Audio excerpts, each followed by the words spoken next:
Bueno, vamos a dedicar todo este bloque a hablar de la última marcha de Ni Una Menos con 4 mujeres periodistas que de alguna manera u otra y muchas veces se han involucrado con los temas de la violencia machista. Valeria Sampedro, periodista de TN, armó aquella primera convocatoria junto con un grupo de otras periodistas, ¿no?, de junio del 2015. Exactamente, y seguimos con las acciones de Ni Una Menos. Mariana Carvajal es periodista, trabaja en Página 12 y cubre muchísimos también acá en este canal y está súper ocupada de estos temas, ¿no? Y también integró Ni Una Menos y convocamos este último paro nacional de mujeres del miércoles. El paro, claro, porque a la marcha se sumó el paro de 1 hora, ¿no? El paro y la marcha, ¿no? Paro con movilizaciones en Buenos Aires y en tantísimas ciudades de Argentina, de Latinoamérica, Estados Unidos, Europa. Muy trascendental, ¿no? Como fenómeno, como hecho político, ¿no? Ana Torrejón es directora de Harper's Bazaar, larguísima trayectoria en revistas para la mujer. ¿Está bien, Ana? ¿Se dice así? ¿Cómo andás? Bueno, muy bien. La verdad que en el caso de Bazaar es una revista que habla de la cultura de la moda y ley de identidad de género mediante. Nosotros trabajamos para vestir personas y para que las personas definan su identidad a partir de este lenguaje móvil, que es el lenguaje de la indumentaria. Puede ser controversial, pero no preguntamos quiénes nos leen. Claro. Bueno, y Leila Messinger es periodista, trabaja en Cosecha Roja, que es un sitio digital dedicado a temas policiales, pero ustedes lo llaman de violencia. ¿Cómo va? ¿Cómo estás? Sí, Cosecha es un sitio de periodismo policial y judicial con perspectiva de derechos humanos, y lo que trabajamos básicamente es, lo que hacemos es narrar las violencias, entre ellas la violencia machista, la violencia policial, la violencia de la política de drogas y el narcotráfico. Claro. Ahora, ustedes todas marchamos, Sí, ¿no? Absolutamente. ¿Cuál era la consigna? Porque había un documento que se había pasado, pero ¿cuál sentían ustedes que era la consigna que movió a esa plaza? Mira, yo creo que la convocatoria del Ni Una Menos, el último, ¿no? El del miércoles, apuntó a mostrar también el trasfondo económico que está detrás de las violencias machistas, ¿no? Porque la otra cara de la violencia machista es la discriminación histórica de las mujeres en la sociedad. Que esto tiene distintas caras, se traduce con que ganamos menos por igual trabajo, con que nos hacemos cargo mayoritariamente de las tareas de cuidado, con que las mujeres mayoritariamente son las que trabajan como empleo doméstico y muchas están en negro.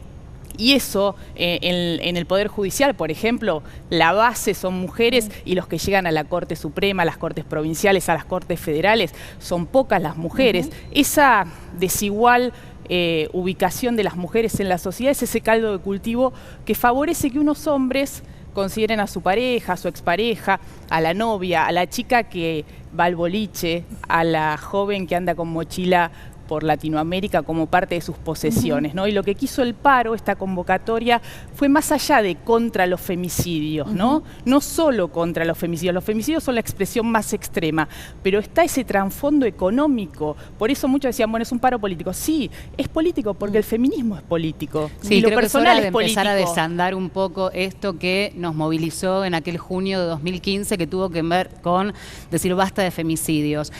Con el correr del tiempo y con la movilización de mujeres y de distintas organizaciones que se fueron sumando, algunas de ellas las históricas, otras nuevas, era empezar a ver, bueno, hay otras violencias. Empecemos a tirar de la punta de ese ovillo para primero visibilizarlas, ponerlas en agenda, así como en su momento se puso la necesidad de empezar a hablar de este tema. Y ahora un poco, a mí lo que me conmovió del último miércoles es que se multiplicaban las consignas. Vos fíjate que no había una sola. No. Es, nosotras paramos, vivas nos queremos, miércoles negro, y así Ni Una Menos como... Sí, incluso el tema del consigna. aborto, que El aparece, aborto, el derecho al aborto, a veces sí, a veces Pero no, fíjate ¿no? que en la marcha de este año, la del 3 de junio, como la movilización del miércoles, después de la bandera Ni Una Menos, venía la de la campaña nacional por el derecho al aborto. Es decir, tiene un protagonismo importante porque realmente sin la despenalización y legalización del aborto no hay ni una menos. Porque hay muchas mujeres que lo sabemos que en Argentina mueren por abortos clandestinos. También hay otros que te dicen, no, seamos más estrategas, no metamos el tema del aborto que divide, ¿no? Hay una discusión también. Y bueno, pero está bueno avanzar también a mí lo que clarificando me parece por qué se incluye el es tema que, del aborto. habiendo una ley en el 2009, habiendo refrendado un acuerdo cuando fue el primer Ni Una Menos, hoy, y espero que no se ofenda a nadie, pero ni el legislativo, ni el ejecutivo, ni el judicial en 1 año y medio han hecho los pasos que deberían haber hecho. Las estadísticas, si bien no tenemos los censos actualizados, nos están demostrando que ya no son cada 30 horas la muerte de una mujer, es cada 21 horas. Entonces, creo que la pluralidad de consignas es fantástica, porque esto es un movimiento, y es un movimiento autoconvocado, y en la medida que no sea autorreferencial va a tener más poder. Por supuesto intentan meter baza entre nosotras si es político o si no es político. ¿Qué problema hay todo con que político, sea político? Exactamente. Llevamos Me 40 parece años muy de interesante lo que vos democracia. señalás, Ana, porque se trató de lavar el contenido profundo de la marcha, si los varones podían ir, si no podían ir. A ver, la discusión, hoy hay una nota en Clarín donde dice que gracias a la marcha de Ni Una Menos, las mujeres somos solidarias entre nosotras y entonces es un freno a la infidelidad. ¿De qué hablamos? Al robo a marido. Como si estuviésemos preocupadas por lo que van a hacer los otros. Pero me parece que hay muchísimas cuestiones pendientes. Una de las cuestiones pendientes, y que no es difícil de instrumentar, si quieren se inspiran en España, es de una vez por todas en los documentos de Estado incorporemos lenguaje de género. Bueno, te cuento que una anécdota familiar esta semana. Mi mamá está gestionando una pensión, pero ella era concubina de 38 años, de matrimonio entre comillas, de pareja. Bueno, en la planilla de ANSES figura por culpa de quién la pareja anterior se separó, es decir, si le cabe, todavía hoy, se lo dieron la semana pasada, la culpa de por qué se disolvió el primer matrimonio, del cual después ella se y además el Código Civil eliminó la culpa en el divorcio, con lo cual es atrasado ese formulario. Pero son todas estas cuestiones para generar, en donde hay consenso, disenso. Y la verdad que de norte a sur y de este a oeste hay consenso, porque hay una realidad que se impone y es la noticia, y la noticia es cruel, que es el trabajo que Leila muy bien reseña. Me parece además que hay un tema que nosotros trabajamos muchísimo que tiene que ver con el lenguaje y cómo decimos las cosas que decimos los que trabajamos en los medios de comunicación, que tenemos la responsabilidad de contar las cosas como son. Digo, durante Cosecha trabaja hace muchos años también monitoreando un poco eso, no con el dedito levantado, pero sí por la preocupación que nos da que sigan diciendo crimen pasional o que hablemos de las mujeres como robamaridos. Digo, de ahí de un extremo a otro es violento eso y genera desigualdad. Y lo mismo con un tema que a mí me obsesiona, que es la violencia obstétrica. Digo, hay estadísticas ahora desde cuántas cesáreas acepta la Organización Mundial de la Salud y cuántas definitivamente se hacen, y cómo es el trato de los profesionales de la salud, así como hablas de los personajes del Estado y los funcionarios del Estado. Bueno, los médicos, los enfermeros, los obstetras, los que son responsables de nuestra situación cuando vamos a parir, también nos generan violencia. Ahora hay un tema que me parece que tiene que ver con los medios también, ¿no? En el ámbito de las mujeres, de las revistas para la mujer o publicaciones es más habitual ver mujeres dirigiendo esas publicaciones. En el resto vos decís, hay cosas que yo a veces creo que si hubiera una mujer en la mesa de edición tendría una sensibilidad distinta que le diría, ¿sabes qué? No te lo garantiza igual que sea una mujer si no tiene perspectiva de género y una trayectoria y una sensibilidad en esto, pero sí acuerdo en que, a ver, basta mirar la televisión, hacés zapping, ¿qué lugar ocupamos las mujeres en general en los programas? Vos conducís un programa político, pero es la excepción, te diría. Después está o la pareja, digo, una mujer, un varón, si no haciendo espectáculos. Presencia en las radios igual. Cosificada, ¿no? Esta cosa de mostrarla por su físico.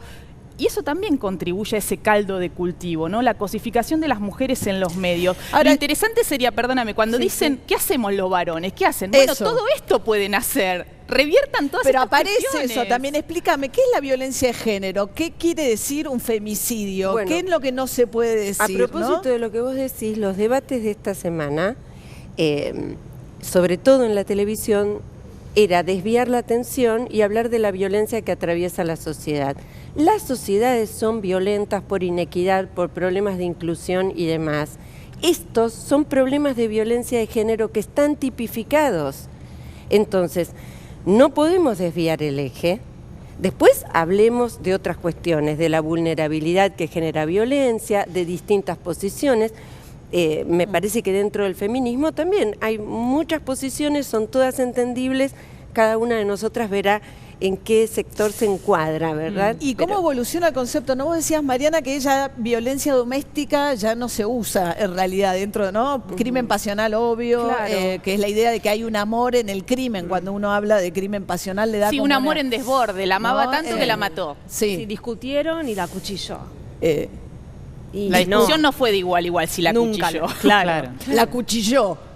Sí, la cuchilló, pero porque tiene más fuerza, porque tiene poder sobre ella, porque ella no tiene dónde ir, porque no sabe cómo escaparse de esa situación, porque cuesta pedir ayuda. O porque pidió ayuda y no la O porque encontró, pidió ayuda y no la encontró, etcétera. Porque las campañas muchas veces que han partido de una buena voluntad de las personas, no los enjuicio, pero tenemos casos de campañas hechas hace 2 años, donde la buena voluntad no alcanza, los equipos tienen que ser interdisciplinarios y se usó revictimización de la víctima. ¿Esto qué significa? Portavoces del discurso de violencia de género, personas que aparecen fotografiadas o dibujadas como vulneradas. No hay que darle ideas a los agresores, en este caso los hombres. Creo que es muy importante, digamos, pensando esto, ¿no? En asignaturas pendientes, ¿cómo estamos comunicando los casos de violencia de género? Bueno. El 144 por Twitter no alcanza. Yo creo que también hay que pensar el contexto, ¿no? Porque el paro, ¿no? Y el sentido del paro nacional, en un contexto de ajuste, ¿no? De tarifazos, también esto afecta en mayor medida a las mujeres, ¿no? Sí. Y esto no lo podemos dejar de ver. La desocupación, el promedio es 9,3% y a las mujeres Sí. llega al 10,5%. Y también el reclamo de políticas públicas, o sea, el paro, este movimiento del Ni Una Menos, que como decían, autoconvocado, sin una cara visible, que eso es lo más rico, ¿no? Plantea cambiar el mundo, cambiar el paradigma que nos sostuvo Bueno, hasta ahora, pero ahora- también políticas públicas hoy. Eso Bueno, es lo que con el necesitamos. 50 y 50, que fue uno de los debates de la semana, ¿no? Mientras se marchaba, se discutía en el Congreso la ley 50 y 50, que hay en pocos países. Digamos, hay en México, sería uno de los primeros países en sancionar la ley nacional, pues ya está en Provincia de Buenos Aires, que tenga que haber una mujer y un hombre. Muchos decían, bueno, pero ¿por qué no la idoneidad? ¿Por qué tengo que poner a alguien si es mujer, ¿no? Somos Porque no re alcanza en todo idóneas. caso, ¿no? Eh. Yo pensaba en el medio del debate esta idea de cuando fue el cupo, ¿no? El primer paso, Sí. el cupo femenino. Y siempre se pensó como un piso. Pero fue, digamos, ejercido como un techo. Entonces la justificación, ya cumplimos Sí, el está cupo. cercano al 40% la presencia en el Congreso, Sí. pero más en senadores. Pero que- no en las, Sí, en las pero legislaturas María- provinciales. Claro. Y vos pensás No, que las... los cargos estratégicos, o sea, la Ese es mujer el punto. preside comisión Las de comisiones de familia, la de familia. Hacienda nunca. Pero pensemos una Florentina Gómez Miranda. ¿Le dio la Unión Cívica Radical el lugar que a ella le correspondía? Pero mira, como Ana- gran política, como gran pensadora.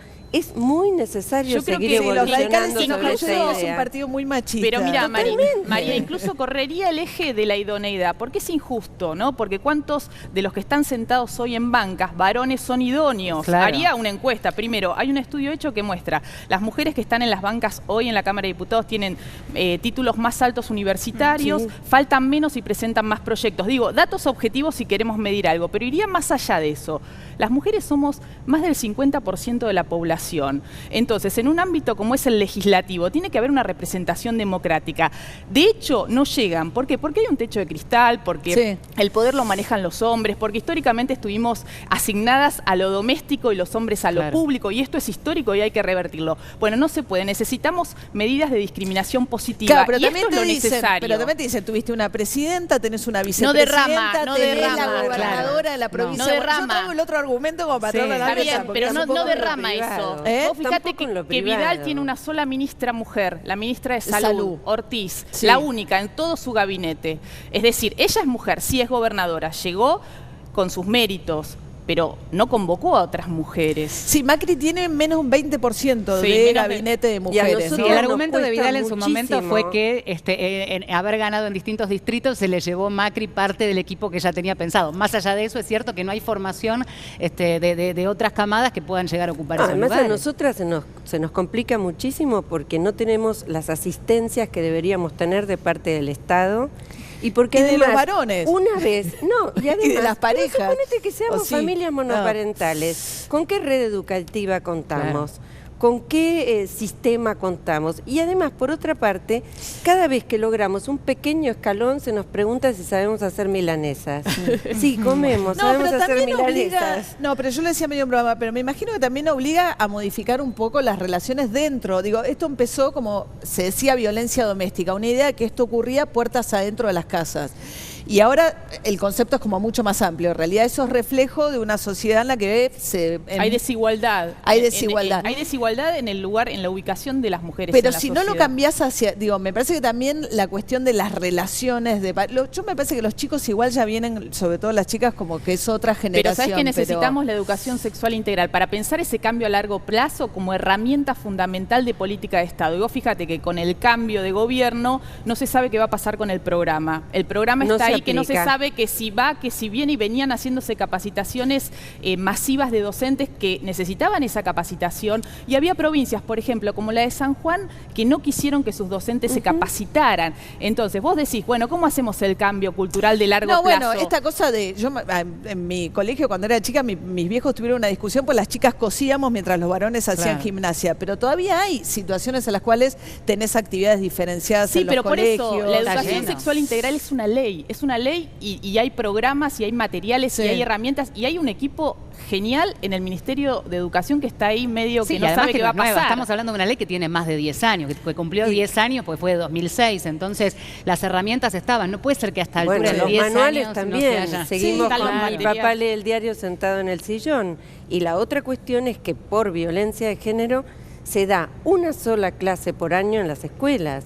Esto no es suficiente. Si queremos revertir las situaciones de poder, si queremos analizar nuestros comportamientos y si queremos trabajar el lenguaje, que el lenguaje atraviesa todo, atraviesa los medios, como dice Leila, atraviesa la publicidad, atraviesa las cuestiones de Estado. La publicidad es todo un tema. Porque si yo no menciono a la persona, esa persona no existe. ¿Cuántas en las cuadernos de gravísimo. comunicaciones, los que tienen hijos o hijas, señores padres, siguen poniendo señores padres? Mi hija lo interviene y pone y madres. Claro. Con orgullo, leo el cuaderno de comunicaciones. No, pero es así. La publicidad. Eso, o sea, si pensamos en las publicidades del Día de la Madre, que fue hace un par de semanas, todavía hay una en el subte que dice, si tu mamá es full time y tiene una madre como si fuese un pulpo, 8 manos, y en cada mano tiene un instrumento de limpieza.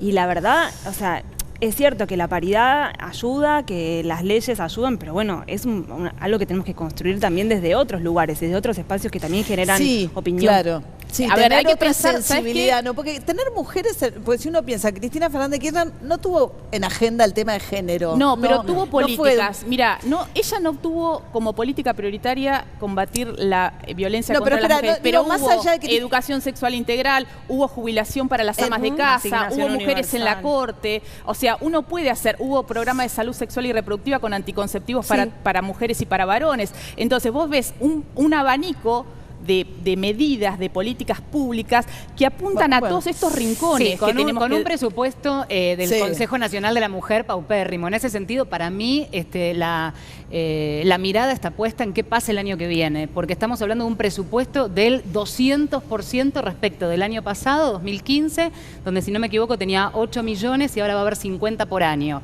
Ojo, con las reasignaciones de partidas pero y demás. Pero en las asignaciones si es hay un 50% que es para capacitar gente, un 10% para las ONG, pero lo que digo y el resto para los... Y además debería empezar este año, no esperar al 2017. Estoy de acuerdo, porque estoy diciendo... Bien, nos quedamos sin tiempo, chicas. Ay, qué pena.